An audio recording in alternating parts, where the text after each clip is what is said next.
Colonel Maynard Caudill, 86, of Cary, North Carolina, peacefully passed away at his home. Now, it's just a line you might scroll past, but picture it, a home filled with old tools, gospel music, and the hum of something always being fixed. I mean, what a gift, right? To go in peace at home with your people around you. Maybe you know someone like this, someone who lived so steady you never wondered what would happen when they were gone. Hey, I'm Steve Rode, and this is True Stories from the Obit Files. Every week, I share one real story from a real obituary about someone who lived a life worth remembering. These aren't celebrities or headlines, just extraordinary people who quietly held the world together.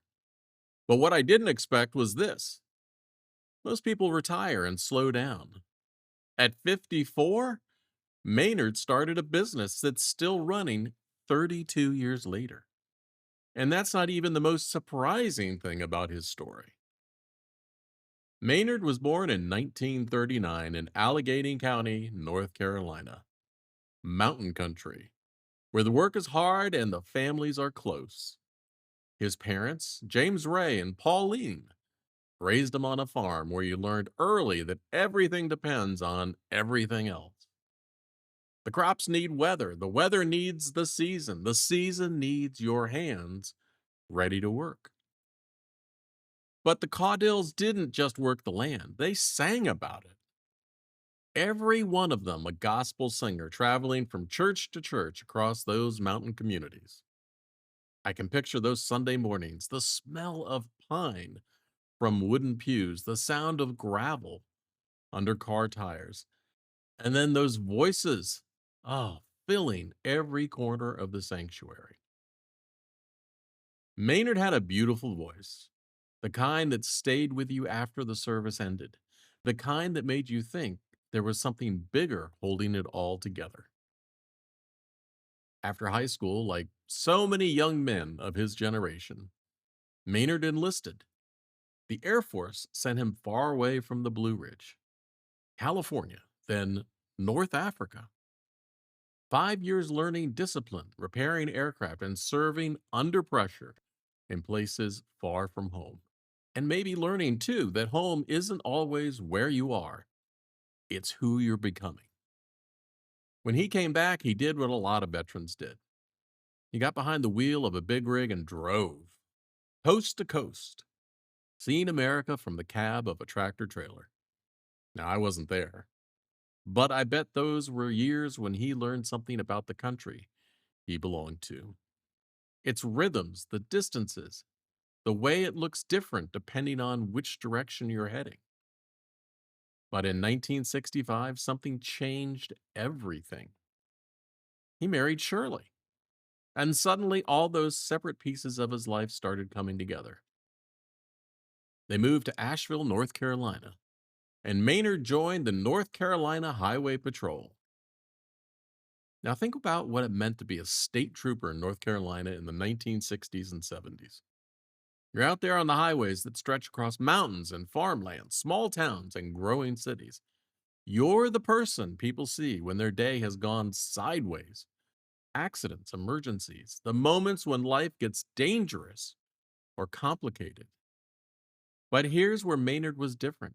He didn't just enforce the law, he served it.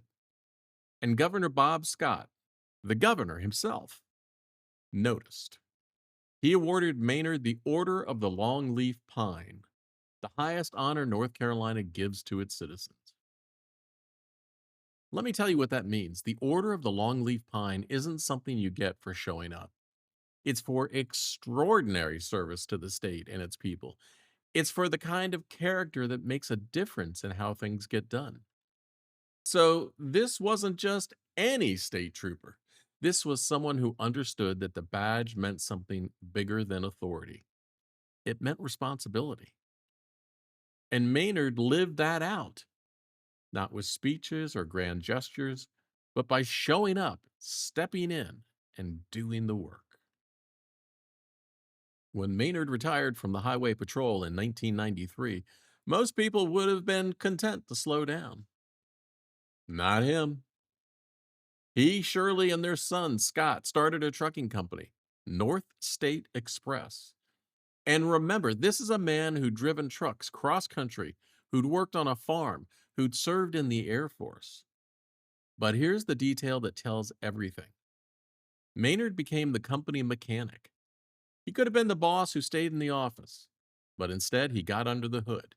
He kept the trucks running. He made sure his drivers could count on their equipment. North State Express didn't just survive, it thrived. 32 years later, both sons are running it. I mean, think about that. He built something so solid, so steady, it kept supporting two families and kept growing long after he stepped back. What he built with his hands, his knowledge, and his character became something that could provide jobs for others and keep serving the community for decades. And through it all, that voice never faded. It just moved from sanctuary to home, from hymnals to the hearts of his family. 60 years of marriage to Shirley, and two sons who learned the business well enough to carry it forward. Grandchildren who knew their grandfather as someone who could fix anything, and sometimes he did it with a hymn on his lips. People like Maynard, they're the ones who keep the world running while the rest of us are busy making plans. They serve their country, they protect their communities, and they build things that last. So here's my question. Who's the steady hand in your life?